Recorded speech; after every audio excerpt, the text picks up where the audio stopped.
Adventures of 24. Splendid days and fearsome nights. Tom was a glittering hero once more, the pet of the old, the envy of the young. His name even went into immortal print, for the village paper magnified him. There were some that believed he would be president yet if he escaped hanging. As usual, the fickle, unreasoning world took Muff Potter to its bosom and fondled him as lavishly as it had abused him before. But that sort of conduct is to the world's credit, therefore it is not well to find fault with it. Tom's days were days of splendor and exaltation to him, but his nights were seasons of horror. Injun Joe infested all his dreams, and always with doom in his eye. Hardly any temptation could persuade the boy to stir abroad after nightfall. Poor Huck was in the same state of wretchedness and terror, for Tom had told the whole story to the lawyer the night before the great day of the trial, and Huck was sore afraid that his share in the business might leak out yet, notwithstanding Injun Joe's flight had saved him the suffering of testifying in court. The poor fellow had got the attorney to promise secrecy, but what of that, since Tom's harassed conscience had managed to drive him to the lawyer's house by night and wring a dread tale from lips that had been sealed with the dismalest and most formidable of oaths. Huck's confidence in the human race was well nigh obliterated. Daily, Muff Potter's gratitude made Tom glad he had spoken, but nightly he wished he had sealed up his tongue. Half the time Tom was afraid Injun Joe would never be captured, the other half he was afraid he would be. He felt sure he never could draw a safe breath again until that man was dead and he had seen the corpse. Rewards had been offered, the country had been scoured, but no Injun Joe was found. One of those omniscient and awe-inspiring marvels, a detective, came up from St. Louis, moused around, shook his head, looked wise, and made that sort of astounding success which members of the craft usually achieve.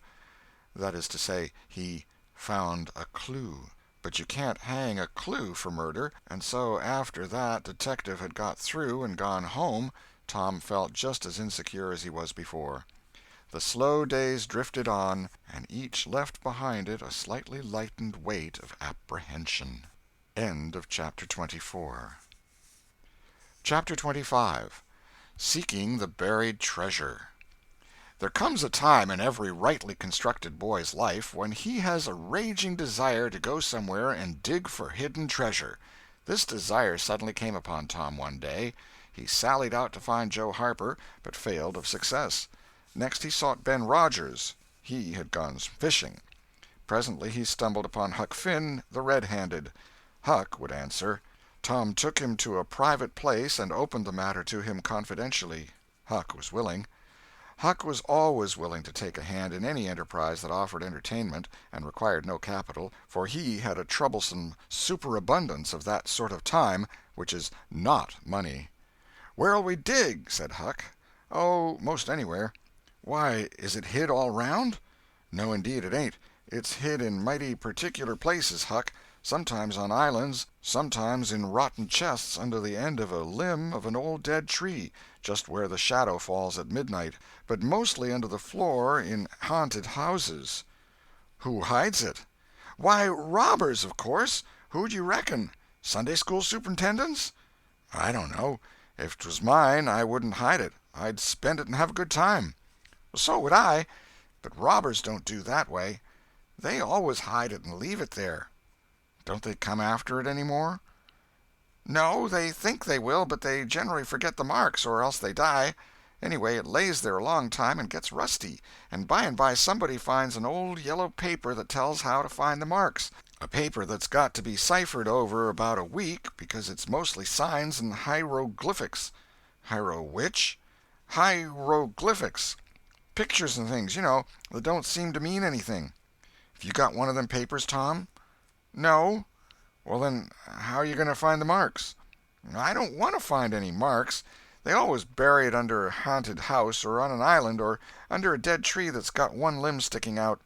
Well, we've tried Jackson's Island a little, and we can try it again sometime. And there's the old haunted house up the Still House branch, and there's lots of dead-limb trees, dead loads of 'em." "Is it under all of them?" "How you talk! No." Then how are you going to know which one to go for?" "Go for all of them." "Why, Tom, it'll take all summer." "Well, what of that? Suppose you find a brass pot with $100 in it, all rusty and gay, or a rotten chest full of diamonds. How's that?" Huck's eyes glowed. "That's bully. Plenty bully enough for me. Just you give me the $100, and I don't want no diamonds." "All right, but I bet you I ain't going to throw off on diamonds. Some of 'em's worth $20 apiece. There ain't any, hardly, but's worth 6 bits or $1. "No. Is that so?" "Certainly. Anybody'd tell you so. Hain't you ever seen one, Huck?" "Not as I remember." "Oh, kings have slathers of them." "Well, I don't know no kings, Tom." "I reckon you don't. But if you was to go to Europe you'd see a raft of 'em hopping around." "Do they hop?" "Hop? Your granny! No." "Well, what'd you say they did for?" "Shucks, I only meant you'd see 'em, not hopping, of course. What do they want to hop for? But I mean you'd just see 'em scattered around, in a kind of a general way, like that old humpbacked Richard." "Richard? What's his other name?" "He didn't have any other name. Kings don't have any but a given name." "No? But they don't." "Well, if they like it, Tom, all right, but I don't want to be a king and have only just a given name, like a nigger. But say, where you going to dig first?" "Well, I don't know. S'pose we tackle that old dead limb tree on the hill t'other side of Stillhouse Branch." "I'm agreed."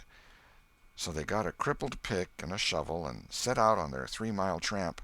They arrived hot and panting, and threw themselves down in the shade of a neighboring elm to rest and have a smoke. "I like this," said Tom. "So do I. Say, Huck, if we find a treasure here, what you going to do with your share?"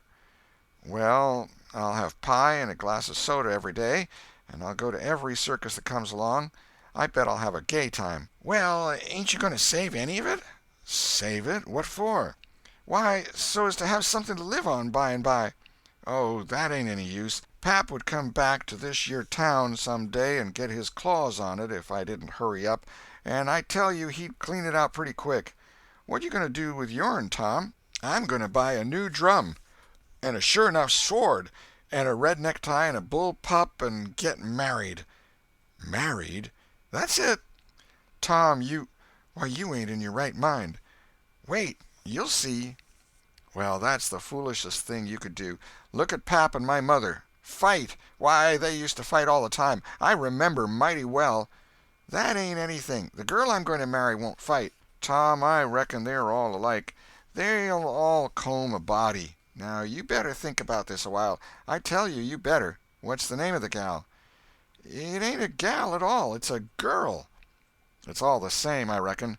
Some says gal, some says girl. Both's right, like enough. Anyway, what's her name, Tom?" "I'll tell you sometime. Not now." "All right, that'll do. Only if you get married I'll be more lonesomer than ever."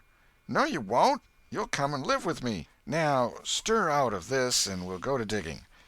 They worked and sweated for half an hour. No result. They toiled another half hour. Still no result. Huck said, "Do they always bury it as deep as this?" "Sometimes. Not always. Not generally. I reckon we haven't got the right place." So they chose a new spot and began again. The labor dragged a little, but still they made progress. They pegged away in silence for some time.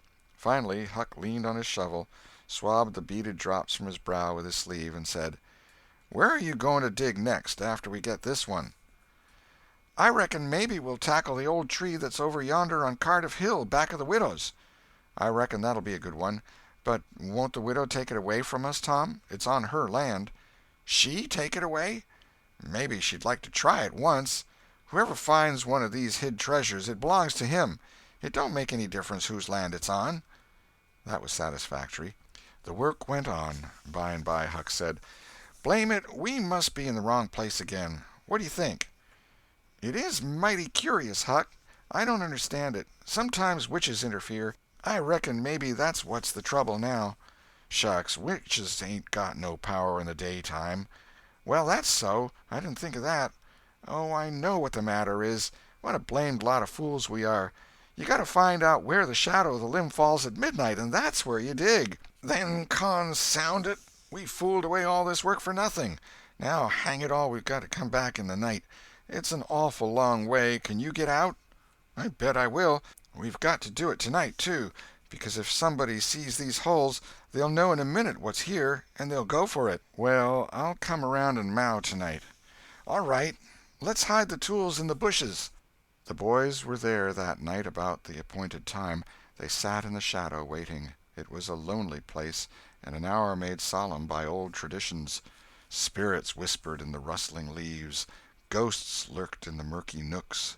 The deep baying of a hound floated up out of the distance. An owl answered with his sepulchral note. The boys were subdued by these solemnities, and talked little. By and by they judged that 12 had come. They marked where the shadow fell, and began to dig. Their hopes commenced to rise. Their interest grew stronger, and their industry kept pace with it. The hole deepened and still deepened, but every time their hearts jumped to hear the pick strike upon something, they only suffered a new disappointment. It was only a stone or a chunk. At last Tom said, "It ain't no use, Huck. We're wrong again." "Well, but we can't be wrong. We spotted the shatter to a dot." "I know it, but then there's another thing." "What's that?" "Why, we only guessed at the time. Like enough it was too late or too early." Huck dropped his shovel. "That's it," he said. "That's the very trouble. We got to give this one up. We can't ever tell the right time. And besides, this kind of thing's too awful, here this time of night with witches and ghosts a-fluttering around so. I feel as if something's behind me all the time, and I'm afeard to turn around because maybe there's others in front a-waiting for a chance. I've been creeping all over ever since I got here." "Well, I've been pretty much so too, Huck. They most always put in a dead man when they bury a treasure under a tree, to look out for it." "Lordy!"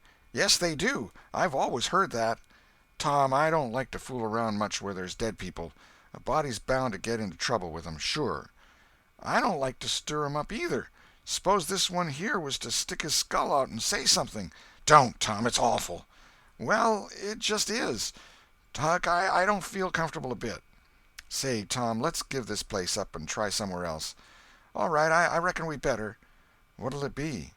Tom considered a while, and then said, "The haunted house. That's it. Blame it, I don't like haunted houses, Tom. Why, they're a dern sight worse'n dead people. Dead people might talk, maybe, but they don't come sliding around in a shroud when you ain't noticing, and peep over your shoulder all of a sudden and grit their teeth the way a ghost does. I couldn't stand such a thing as that, Tom. Nobody could." "Yes, but, Huck, ghosts don't travel around only at night. They won't hinder us from digging there in the daytime." "Well, that's so. "But you know mighty well people don't go about that haunted house in the day nor the night." "Well, that's mostly because they don't like to go where a man's been murdered, anyway. But nothing's ever been seen around that house except in the night. Just some blue lights slipping by the windows. No regular ghosts." "Well, where you see one of them blue lights flickering around, Tom, you can bet there's a ghost mighty close behind it. It stands to reason, because you know that they don't anybody but ghosts use 'em." "Yes, that's so.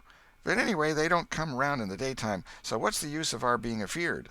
"Well, all right. We'll tackle the haunted house if you say so, but I reckon it's taking chances." They had started down the hill by this time. There, in the middle of the moonlit valley below them, stood the haunted house, utterly isolated, its fences gone long ago, rank weeds smothering the very doorsteps, the chimney crumpled to ruin, the window sashes vacant, a corner of the roof caved in. The boys gazed a while, half expecting to see a blue light flit past a window. Then, talking in a low tone, as befitted the time and the circumstances, they struck far off to the right, to give the haunted house a wide berth, and took their way homeward through the woods that adorned the rearward side of Cardiff Hill. End of chapter 25. Adventures of Tom Sawyer. 26. Real robbers seize the box of gold.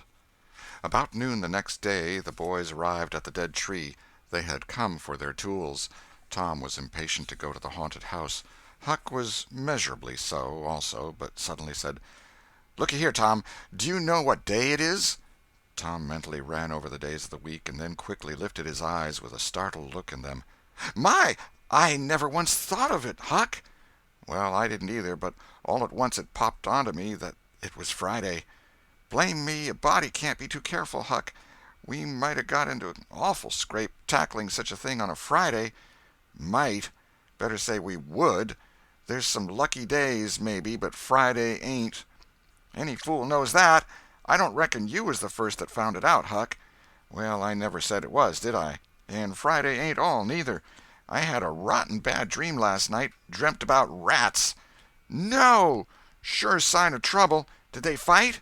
"No." "Well, that's good, Huck. When they don't fight, it's only a sign that there's trouble around, you know. All we got to do is to look mighty sharp and keep out of it. We'll drop this thing for today and play. Do you know Robin Hood, Huck?" "No. Who's Robin Hood?" "Why, he was one of the greatest men that was ever in England, and the best. He was a robber." "Cracky, I wished I was. Who did he rob?" "Only sheriffs and bishops and rich people and kings and such like. But he never bothered the poor. He loved 'em. He always divided up with 'em perfectly square."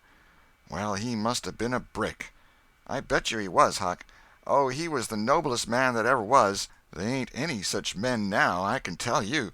He could lick any man in England with one hand tied behind him, and he could take his yew-bow and plug a 10-cent piece every time, a mile and a half." "What's a yew-bow?" "I don't know. It's some kind of a bow, of course, and if he hit that dime only on the edge, he would set down and cry and curse. But we'll play Robin Hood, and it's nobby fun. I'll learn you." "I'm agreed." So they played Robin Hood all afternoon, now and then casting a yearning eye down upon the haunted house and passing a remark about the morrow's prospects and possibilities there. As the sun began to sink into the west, they took their way homeward athwart the long shadows of the trees, and soon were buried from sight in the forests of Cardiff Hill. On Saturday, shortly after noon, the boys were at the dead tree again. They had a smoke and a chat in the shade, and then dug a little in their last hole, not with great hope, but merely because Tom said there were so many cases where people had given up a treasure after getting down within 6 inches of it, and then somebody else had come along and turned it up with a single thrust of a shovel. The thing failed this time, however, so the boys shouldered their tools and went away feeling that they had not trifled with fortune, but had fulfilled all the requirements that belong to the business of treasure hunting. When they reached the haunted house, there was something so weird and grisly about the dead silence that reigned there under the baking sun, and something so depressing about the loneliness and desolation of the place, that they were afraid, for a moment, to venture in. Then they crept to the door and took a trembling peep. They saw a weed-grown, floorless room, unplastered, an ancient fireplace, vacant windows, a ruinous staircase, and here, there, and everywhere hung ragged and abandoned cobwebs. They presently entered, softly, with quickened pulses, talking in whispers, ears alert to catch the slightest sound, and muscles tense and ready for instant retreat. In a little while familiarity modified their fears, and they gave the place a critical and interested examination, rather admiring their own boldness and wondering at it, too. Next they wanted to look upstairs. This was something like cutting off the retreat, but they got to daring each other, and of course there could be but one result. They threw their tools into a corner and made the ascent. Up there were the same signs of decay. In one corner they found a closet that promised mystery, but the promise was a fraud. There was nothing in it. Their courage was up now and well in hand. They were about to go down and begin work when— "Shh!" said Tom. "What is it?" whispered Huck, blanching with fright. "Shh! There! Hear it?" "Yes. Oh, my! Let's run! Keep still! Don't you budge! They're coming right toward the door." The boys stretched themselves upon the floor with their eyes to knot-holes in the planking, and lay waiting in a misery of fear. "They've stopped! No, coming! Here they are! Don't whisper another word, Huck! My goodness, I wish I was out of this." 2 men entered. Each boy said to himself, "There's the old deaf and dumb Spaniard that's been about town once or twice lately. Never saw t'other man before." T'other was a ragged, unkempt creature with nothing very pleasant in his face. The Spaniard was wrapped in a sarape. He had bushy white whiskers, long white hair flowed from under his sombrero, and he wore green goggles. When they came in, T'other was talking in a low voice. They sat down on the ground, facing the door, with their backs to the wall, and the speaker continued his remarks. His manner became less guarded and his words more distinct as he proceeded. "No," said he, "I've thought it all over, and I don't like it. It's dangerous." "Dangerous?" grunted the deaf and dumb Spaniard, to the vast surprise of the boys. "Milksop!" This voice made the boys gasp and quake. It was Injun Joe's. There was silence for some time. Then Joe said: "What's any more dangerous than that job up yonder? But nothing's come of it."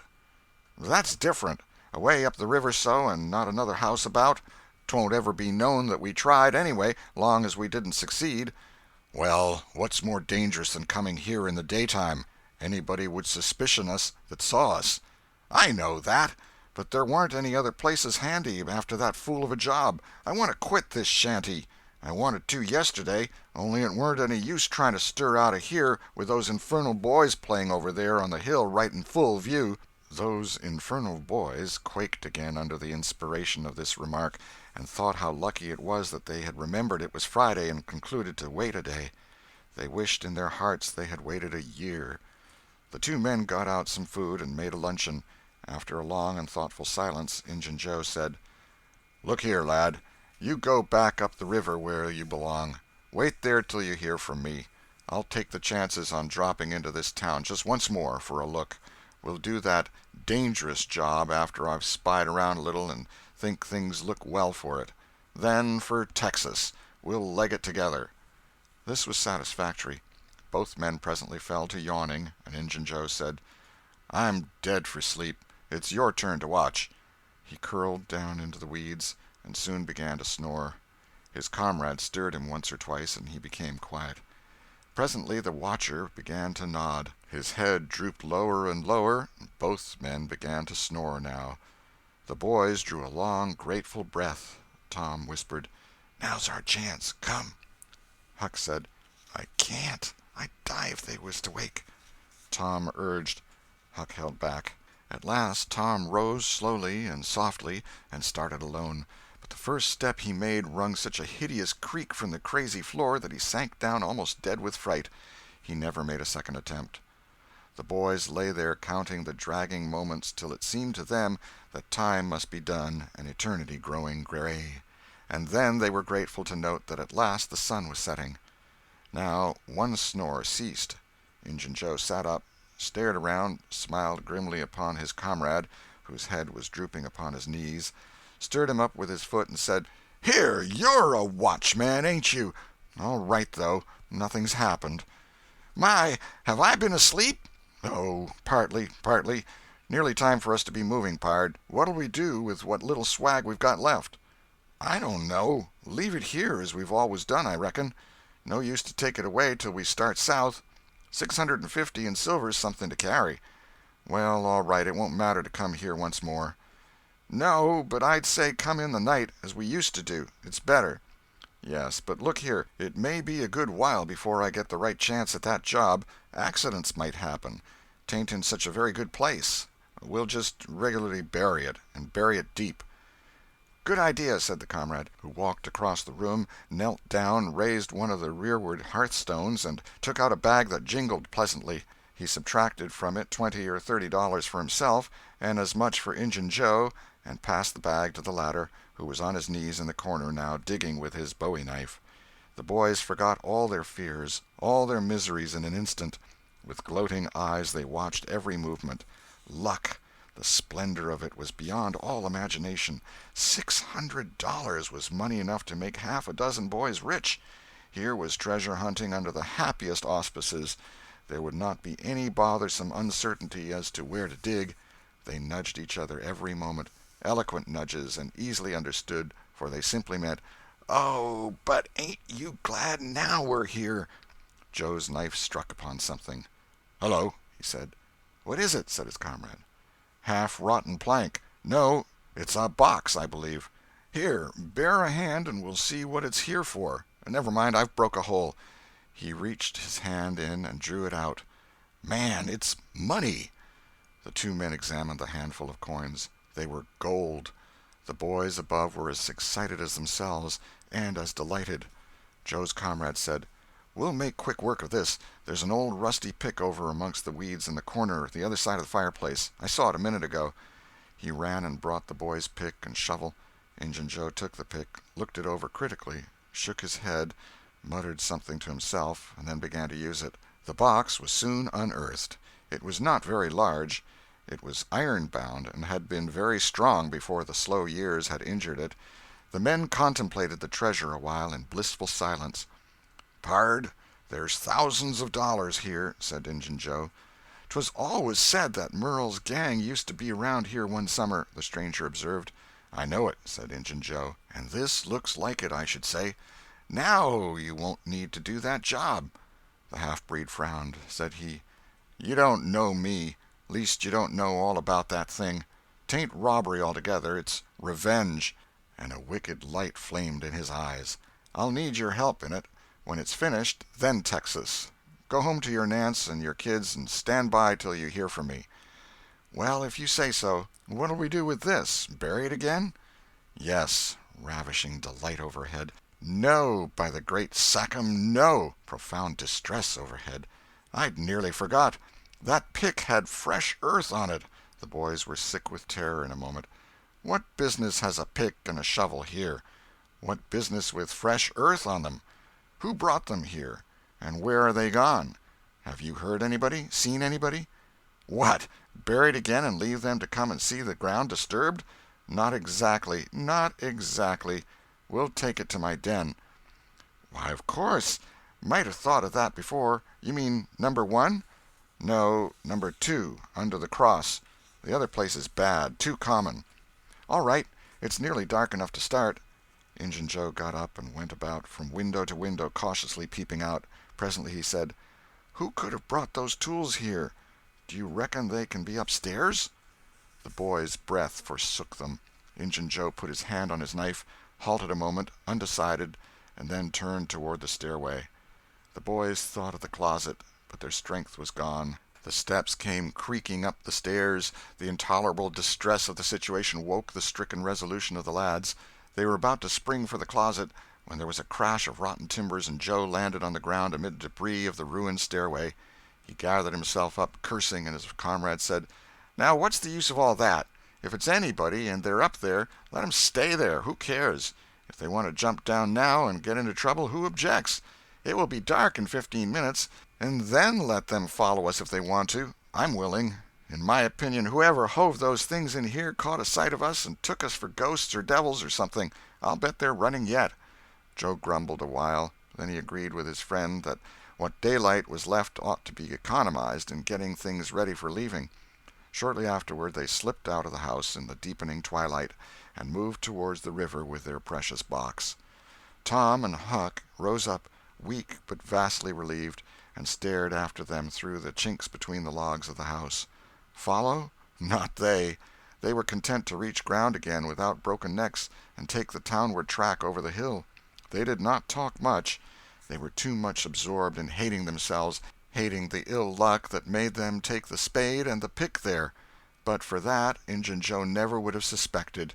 He would have hidden the silver with the gold to wait there till his revenge was satisfied, and then he would have had the misfortune to find that money turn up missing. Bitter, bitter luck that the tools were ever brought there. They resolved to keep a lookout for that Spaniard when he should come to town spying out for chances to do his revengeful job, and follow him to number 2, wherever that might be. Then a ghastly thought occurred to Tom. "Revenge? What if he means us, Huck?" "Oh, don't," said Huck, nearly fainting.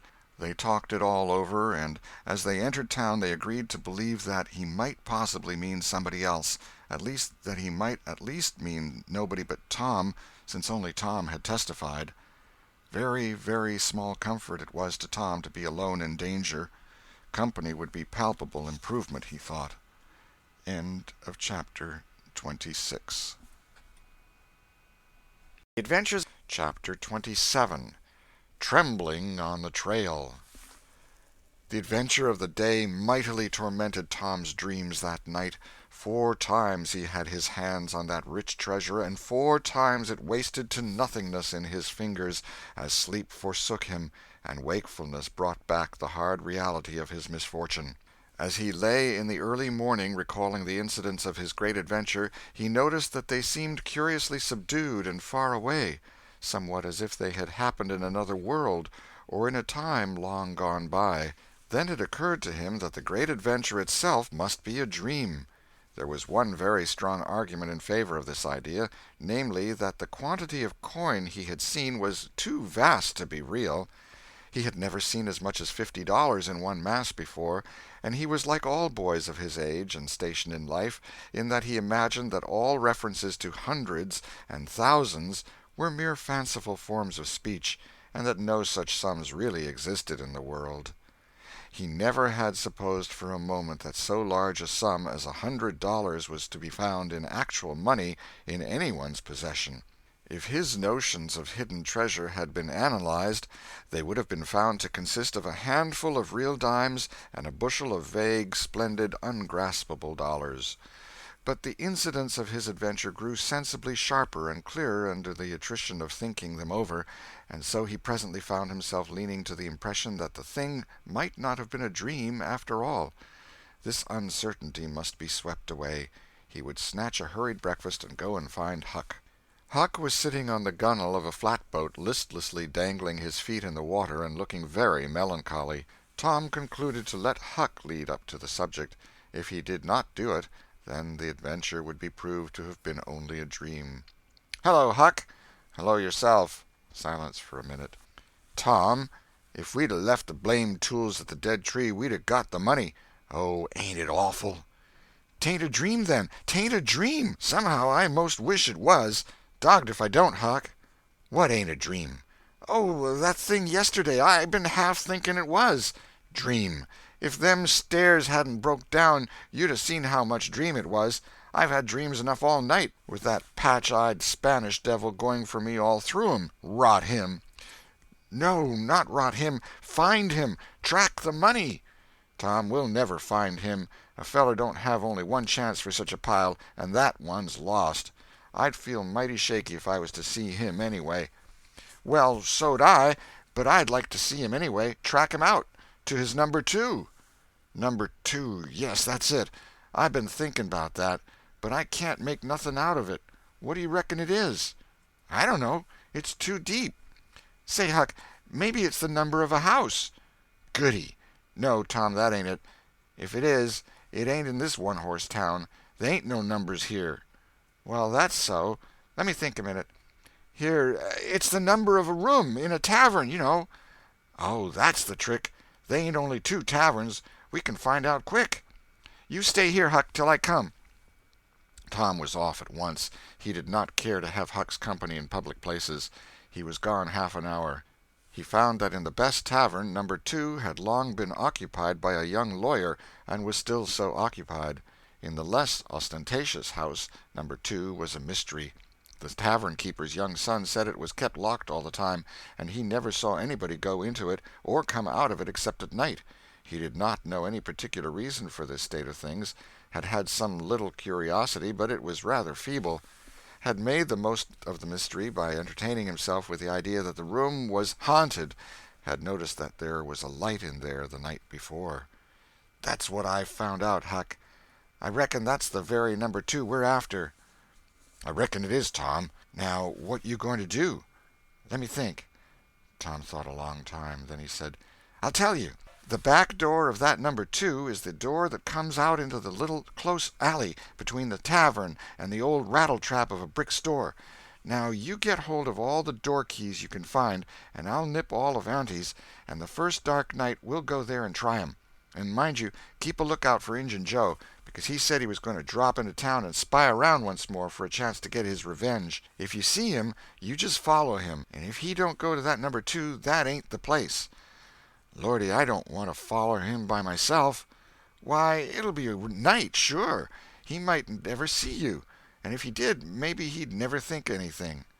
"Well, if it's pretty dark, I reckon I'll track him. I don't know. I'll try." "You bet I'll follow him if it's dark, Huck. Why, he might have found out he couldn't get his revenge and be going right after that money." "It's so, Tom, it's so. I'll foller him. I will, by jingoes." "Now you're talking. Don't you ever weaken, Huck, and I won't." End of chapter 27. Chapter 28. In the Lair of Injun Joe. That night Tom and Huck were ready for their adventure. They hung about the neighborhood of the tavern until after 9, one watching the alley at a distance and the other the tavern door. Nobody entered the alley or left it. Nobody resembling the Spaniard entered or left the tavern door. The night promised to be a fair one, so Tom went home with the understanding that if a considerable degree of darkness came on, Huck was to come and "mow," whereupon he would slip out and try the keys. But the night remained clear, and Huck closed his watch and retired to bed in an empty sugar hogshead about 12. Tuesday the boys had the same ill luck, also Wednesday, but Thursday night promised better. Tom slipped out in good season with his aunt's old tin lantern and a large towel to blindfold it with. He hid the lantern in Huck's sugar hogshead, and the watch began. An hour before midnight the tavern closed up, and its lights, the only ones thereabouts, were put out. No Spaniard had been seen. Nobody entered or left the alley. Everything was auspicious. The blackness of darkness reigned.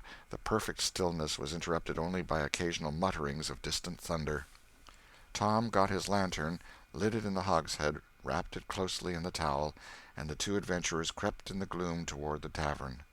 Huck stood sentry, and Tom felt his way into the alley. Then there was a season of waiting anxiety that weighed upon Huck's spirits like a mountain. He began to wish he could see a flash from the lantern. It would frighten him, but it would at least tell him that Tom was alive yet. It seemed hours since Tom had disappeared. Surely he must have fainted. Maybe he was dead. Maybe his heart had burst under terror and excitement. In his uneasiness, Huck found himself drawing closer and closer to the alley, fearing all sorts of dreadful things and momentarily expecting some catastrophe to happen that would take away his breath.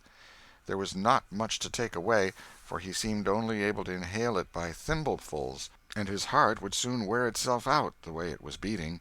Suddenly there was a flash of light, and Tom came tearing by him. "Run!" said he. "Run for your life!" He needn't have repeated it. Once was enough. Huck was making 30 or 40 miles an hour before the repetition was uttered. The boys never stopped till they reached the shed of a deserted slaughterhouse at the lower end of the village. Just as they got within its shelter the storm burst and the rain poured down. As soon as Tom got his breath he said, "Huck, it was awful. I tried 2 of the keys, just as soft as I could, but they seemed to make such a power of a racket that I couldn't hardly get my breath, I was so scared. They wouldn't turn in the lock either. Well, without noticing what I was doing, I took hold of the knob, and open comes the door. It warn't locked. I hopped in and shook off the towel, and great Caesar's ghost!" What you see, Tom?"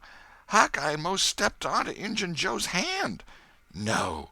"Yes, he was laying there sound asleep on the floor, with his old patch on his eye and his arms spread out." "Lordy, what'd you do? Did he wake up?" "No, never budged. Drunk, I reckon. I just grabbed that towel and started." "I'd never thought of the towel, I bet." "Well, I would. My aunt would make me mighty sick if I lost it." "Say, Tom, did you see that box?" "Huck, I didn't wait to look around. I didn't see the box. I didn't see the cross. I didn't see anything but a bottle and a tin cup on the floor by Injun Joe. Yes, and I saw 2 barrels and lots more bottles in the room. Don't you see, now? What's the matter with that haunted room?" "How?" "Why, it's haunted with whiskey. Maybe all the temperance taverns have got a haunted room, hey, Huck?" "Well, I reckon maybe that's so. Who'd have thought such a thing? But say, Tom, now's a mighty good time to get that box if Injun Joe's drunk." "It is that. You try it." Huck shuddered. "Well, no, I reckon not." "And I reckon not, Huck. Only 1 bottle alongside of Injun Joe ain't enough. If there'd been 3 he'd be drunk enough, and I'd do it." There was a long pause for reflection, and then Tom said, "Looky here, Huck, let's not try that thing any more till we know Injun Joe's not in there. It's too scary. Now, if we watch every night, we'll be dead sure to see him go out, some time or other, and then we'll snatch that box quicker'n lightning." "Well, I'm agreed. I'll watch the whole night long, and I'll do it every night, too, if you'll do the other part of the job." "All right, I will. All you got to do is to trot up Hooper Street a block and mow, and if I'm asleep, you throw some gravel at the window, and that'll fetch me." "Agreed, and good as wheat." "Now, Huck, the storm's over, and I'll go home. It'll begin to be daylight in a couple hours. You go back and watch that long, will you?" "I said I would, Tom, and I will. I'll haunt that tavern every night for a year. I'll sleep all day, and I'll stand watch all night." "That's all right. Now, where are you going to sleep?" "In Ben Rogers' hayloft. He lets me, and so does his pap's nigger man, Uncle Jake. I tote water for Uncle Jake whenever he wants me to, and any time I ask him he gives me a little something to eat if he can spare it. That's a mighty good nigger, Tom. He likes me because I don't ever act as if I was above him. Sometimes I set right down and eat with him, but you needn't tell that. A body's got to do things when he's awful hungry he wouldn't want to do as a steady thing. Well, if I don't want you in the daytime, I'll let you sleep. I won't come bothering round. Any time you see something's up in the night, just skip right around and meow. End of chapter 28.